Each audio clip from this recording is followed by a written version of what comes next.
Bonjour à tous et bienvenue sur Afrique Sport pour la matinale. Nous la débutons comme toujours en Afrique avec la CAF et la tenue de la CAN 2021. Le secrétaire général par intérim de la Confédération africaine de football, Abdelmounayim Bah, a indiqué que les équipes africaines peuvent encore boucler les éliminatoires de la CAN 2021 lors des prochaines fenêtres internationales de la FIFA. Nous pouvons les jouer deux par deux, donc nous avons besoin de deux fenêtres internationales. Il y a celle de juin, septembre, octobre et novembre, a expliqué le responsable de la CAF.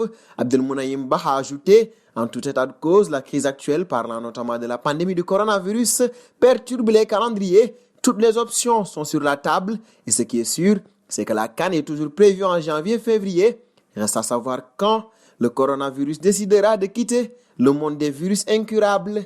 Et si la CAF reste confiante, en Égypte, on est toujours sous la menace du Covid-19 et le monde du sport en vit les conséquences. Et si la Fédération égyptienne de football n'avait prévu qu'une suspension de 15 jours de ses activités, elle se rend à l'évidence. La Fédération a donc annoncé 15 jours supplémentaires de suspension des compétitions de football. Par ailleurs, le gouvernement local a également décidé d'instaurer à partir de ce jour un couvre-feu de 19h à 6h du matin, une mesure afin de contrôler la propagation du Covid-19. La semaine dernière, un président de club Al-Masri estimait que des clubs du championnat local cachaient des joueurs contaminés au coronavirus.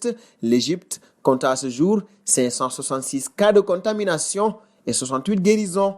Troisième point de notre matinale, et nous parlons mercato avec Victor Osimhen qui serait dans le viseur du Real Madrid. Selon les informations du Daily Star, l'attaquant lillois intéresserait les merengues. Le journal anglais indique que le LOSC voudrait au minimum 80 millions d'euros pour vendre son buteur, également courtisé par Manchester United. Cependant, aucune des deux parties ne devrait s'aligner à ce prix pour l'international nigérian. Dernier point, Afrique, la prise de position de Kolo Touré. Yaya Touré aurait pu gagner le ballon d'or, la déclaration est de son grand frère. Ce dernier pense que si Yaya Touré avait eu son éthique de travail, conjuguée avec le talent qu'il a, il aurait gagné le ballon d'or. Et c'est notre question du jour. Pensez-vous que Yaya Touré pouvait gagner un ballon d'or? Vos réponses seront attendues en commentaire. Et de cette question du jour, nous passons à la seconde partie de notre matinale consacrée à l'actualité hors Afrique. Et nous la débutons avec l'engagement solidaire de Sergio Ramos. Le défenseur du Real Madrid a annoncé publiquement sa collaboration avec l'UNICEF dans la lutte contre le coronavirus. Au repos forcé, l'Espagnol compte bien apporter son aide pour mettre un tacle au Covid-19. Nous avons apporté une contribution importante avec tous mes coéquipiers et le club pour que l'UNICEF puisse apporter des fournitures médicales aux hôpitaux, a-t-il révélé. Comme beaucoup de footballeurs, le capitaine du Real participe activement à la lutte contre la pandémie. Certains n'hésitant pas à débourser des millions d'euros comme les internationaux allemands Kimmich et Goretzka un peu plus tôt dans la semaine.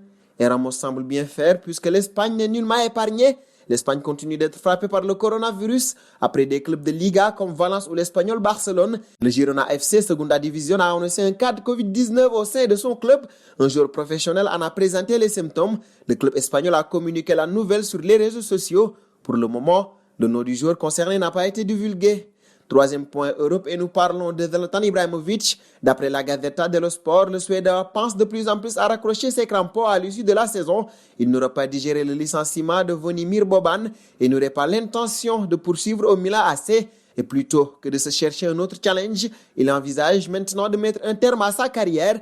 Le journal croit même savoir qu'il pourrait rejoindre l'écurie Mino Raiola et devenir agent de joueur.